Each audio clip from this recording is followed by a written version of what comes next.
All right. Good evening, everybody. Thank you for joining me again on Meet the Candidates. I am your host, Camila Turner, and my guest tonight is Paul Young, and he is running for mayor of Memphis. Welcome, Paul. All right. Thank you for having me. Glad to be here. Absolutely. So I have been knowing Paul probably most of our lives. We went to high school together. Yep. He was a couple of years younger. Just two.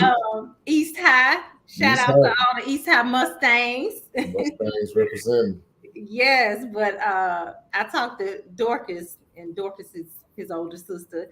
Um, we rode a bus from Memphis to Orlando, Florida for Mhm. to go to Disney World with their church. And Yep. that was probably 1993 Three. Yeah, that would have been three. I ish. think there was three or four, maybe. Maybe Oh, four. 3 or 4. Yeah, 93, Oh, 94. we had so much fun. We had fun on the bus ride there, fun there, and fun on the bus ride back. So that's Yep. Good one of times. my great memories from childhood. But you are running for mayor of Memphis. So tell it. Well, first of all, you are the president and CEO of the Downtown Memphis Commission. Talk to us about that role, how long you've been in that role, and what your job is, and what you've accomplished as in that role.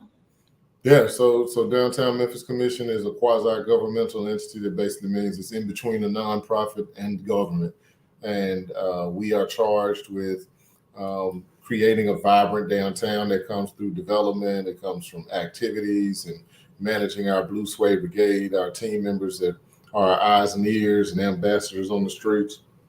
So we play a host of roles, and I've been there since April 2021, and have had an amazing time, an opportunity to do a lot of great things. Good opportunity to engage on some major projects like the mobility center, a new um, parking garage that has various modes of transportation connected to it. We have 100 North Main, a major development project that's still in the works that we're working on. A number of other smaller projects, businesses that have been able to achieve their dream and of opening up brick and mortar stores in downtown, as well as other programs and initiative to make sure that downtown stays vibrant. And so it's just it's a, it's a, it's an opportunity to do what I've been doing my whole career, which is work on creating vibrant spaces in our community, whether it's downtown or neighborhoods at all throughout the city. Okay. Now you mentioned 100 North Main. I'm interested to know what's happening because it's such a large building. I think at one time it was one of the largest buildings in the city. I'm not sure. So can you tell us what's going on Yeah, there? yeah. So 100 North Main is the tallest building in Memphis. It's Okay, 36 that's what I thought. stories. Major development that has been vacant since 2014. The Downtown Memphis Commission started the process of purchasing the building right before I got there. And once we acquired the building, we had to figure out what to do with it now. And so we put together a competitive process to invite developers from across the country to bid on turning the structure into something else. We ended up landing on a local team of developers that are working very hard to execute the development. It's really challenging because the project is happening during an economic turn that nobody could have predicted in terms of how market interest rates have gone as well as construction costs. But the good thing is that the development team is still working very hard, and we expect to see some movement on it in the next few weeks. Okay, so what is going to be there? What are Yeah, they? that's a good question.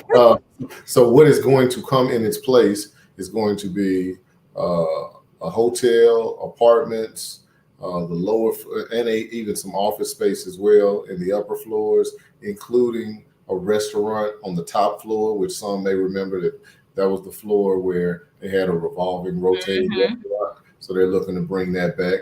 And then on the lower floors, there'll be other commercial uses, restaurants and things of that nature. So it'll be a vibrant mixed use structure that will bring life to a block that's been dormant for the last 7-8 years. Okay. So, as part of your platform, you say that you want to bring jobs and a strong economy to the city. Could you talk more about that? Yeah. So when I talk about jobs, I say we have to do it from two fronts. We have to continue to recruit big businesses to our community, the jobs of the future. Where is the broader economy going, and how can Memphis grab a foothold into it? Whether it's advanced manufacturing, since we have Blue Oval City, where they'll be building more electric vehicles than anywhere in the country.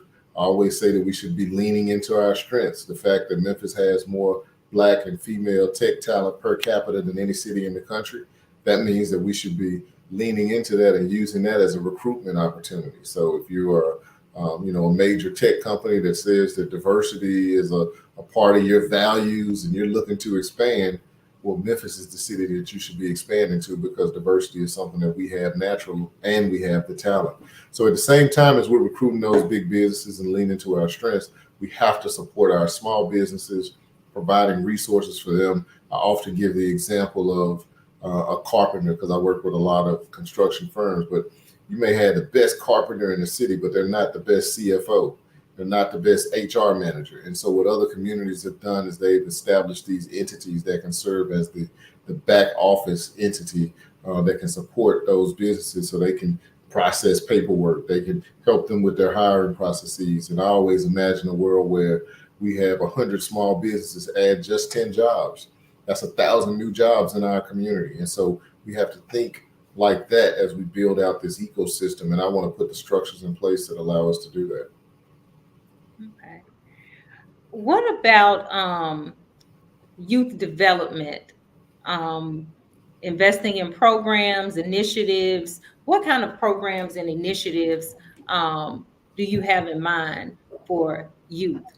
Yeah, so what I often tell you about our youth is that Memphis and Shelby County Schools educates our young people from 7 a.m. to 3 p.m. When I talk about youth, what I want to make sure we're doing as a city is bringing stronger children to their classroom during those time periods. And I believe that in order to do that, we must ramp up our investment in programs that will operate from 3 to 7 p.m. So activating our community centers with programs, investing with our churches. We know we have churches on every corner in Memphis, and so we want to make sure that we are activating those as spaces where our youth and our young people can go and engage. Because what's happening is many of our young people have a lot of idle time.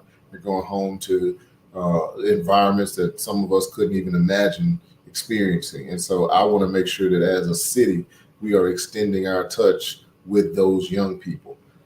There's a lot of back and forth around, does the city invest in schools and how we invest? My goal is to make sure that we're investing in those young people. And if we can make those investments in alignment with the school system, then we're doing right by the kids. Yeah, so as you know, I work in criminal law, criminal defense, and most of the young people that I represent do not have strong role models that are in close proximity to them, especially young boys, males. And I know that there are a lot of organizations, of course, churches, and then social organizations and service organizations, fraternities, sororities. I know you a member of Kappa Alpha Psi, correct? Yes. Yeah. And so, all the organizations, and I know that that these people are people who would be willing to serve if they were presented with something. And so I've always said there should be a citywide initiative. I know that, the Memphis Grizzlies has a mentorship program, and a lot of corporations in the city have programs, but that's one thing that I know I would really like to see, and I think it would make a difference. Yeah, absolutely. I mean, I deeply believe that is a part of the solution, and it has to be a sustained effort. It can't just be a one-time thing, and everybody come out, pat themselves on the back, and the kids never see them again. Right. We have to find ways to sustain that engagement and put structures in place that makes it easy for people to be able to tap in. And I firmly believe that we can do that. Memphis is an amazing city, and the people have amazing heart. I think we sometimes are hard on ourselves, and our challenges seem so heavy and so big that sometimes we just want to give up. But our young people are depending on the grown folks to get it right. They're depending on our adults to find ways to bring them a brighter future, and I'm committed to making sure that we do that. All right. So you also talk about clean and attractive neighborhoods, addressing blight, litter, disinvestment, things like that. And when I read litter, it made me think of something that happened one time. I was on a date with a guy. This was a while ago. I was on a date and he had a cup of something from, like a fast food place. And when he finished, he just threw it out the window. And I was like, Red there's flag. really got to be something wrong with a person who would throw a cup out of the window. But it said a lot about who he was. And that was the last time I spoke to him. Because, and it might seem small, but it's really not. Yeah. So when we talk about clean and attractive neighborhoods, why is that something that you chose to make a part of your platform? Well, I think many of the issues that we deal with in our community are connected. Like the way our community looks contributes to some of the behaviors that we're seeing in the community. I often say it, if it looks like no one cares, if it looks like everything around me is in disarray, like my community doesn't matter, then you behave as such. And so when you're walking past buildings that have been vacant and dilapidated for year after year, for as long as you've been alive, this house has been burnt out and you've been walking past it. It looks and feels like no one cares. When trash is all over your community and garbage is piled up, it looks like no one cares, and it contributes to how you feel about your community. It contributes to how you act, how you behave. When it looks like no one cares, you behave as such. And so I believe that it's incumbent upon us to be able to address blight, to clean up our neighborhoods, and restore pride in our community. It's going to help promote pride for the people that live there, but it's also going to help us attract investment from the outside community that is trying to find ways to deploy money to help invigorate some of our neighborhoods that have been starved for investment for many years. And how do we implement that though? Um, is it from the people in the community? Is it from the government? Is it both working together? How do we make that change in that area? I mean, I think it's definitely both. You had to have engagement across the board. You had to have local government working with state government to figure out how do we change the laws to make sure that we get these vacant, blighted properties that have been sitting dormant in our community for many years. How do we get them in the hands of somebody that's ready to do something with them?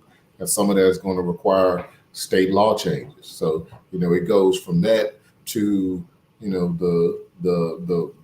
the corporation that's down the street from a neighborhood doing cleanup days in the community, to the neighborhood leaders figuring out days to galvanize and work with some of our nonprofits to clean up the community and educate the young people on what it means when you throw this trash on the ground.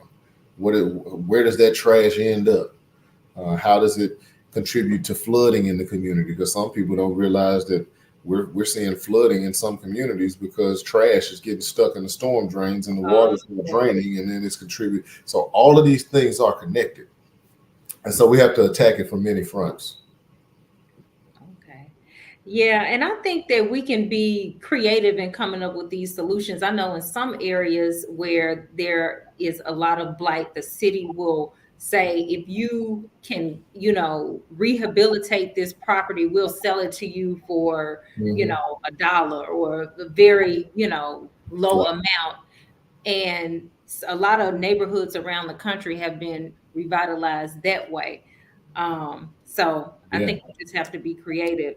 Got to Um, be creative. And that's what I've been doing my whole career. I mean, I didn't even talk on my housing and community development background, but, for many years, I'm a city planner. And what city planners do is figure out how to make the puzzle pieces of the community come together for the greater good of the people.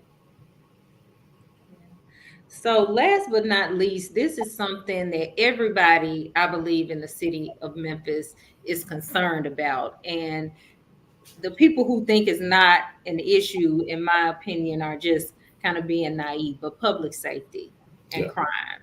Yeah. Um, so, what solutions do you think you can bring to light regarding public safety and crime in Memphis?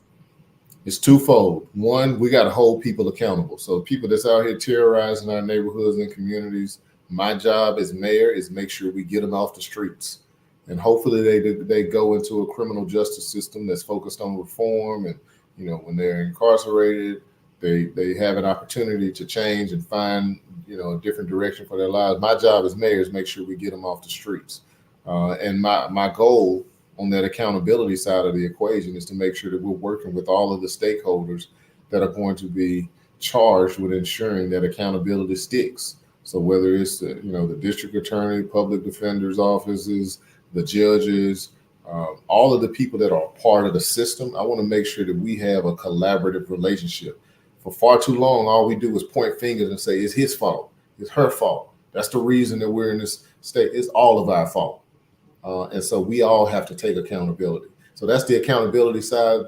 The second and equally important side of this equation is the intervention and prevention, because we all know that if someone picks up a gun and decides to go rob somebody, somebody is probably getting robbed. And I don't care how many police we have. We have to figure out how we're going to get to that person's mind before they make that decision. That comes with intervention and prevention. And understanding everybody's not going to listen. I get it. But many of them will if they knew that they had another option. So when we have people that have had early interaction with the law, they're in truancy court, they're getting suspended from school, we should start directing programs at them now, not in a punitive sense, but in an opportunistic sense. We need data sharing agreements so that we do it in a safe way, make sure all their information is protected, but we are able to engage them in some things that are going to change their lives. And I want to be able to invest in these programs who are out here doing the work for free. I know there are people in every community that are already working with young people, that are already working to change people's lives. And if they had some resources, they could do it at a higher scale. So those are the types of things that we're going to be exploring. All right. Well, what is finally your vision for the city of Memphis in the next 10, 20, 30 years? Where do you see this city? I want to see Memphis as a vibrant city. I firmly believe there's going to be another great city in the South over the next 5 to 10 years. It happens every few years. First, it was Charlotte and Atlanta, Nashville, Austin.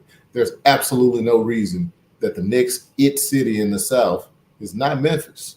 We have what it takes. We're the largest Black city in the country per capita now.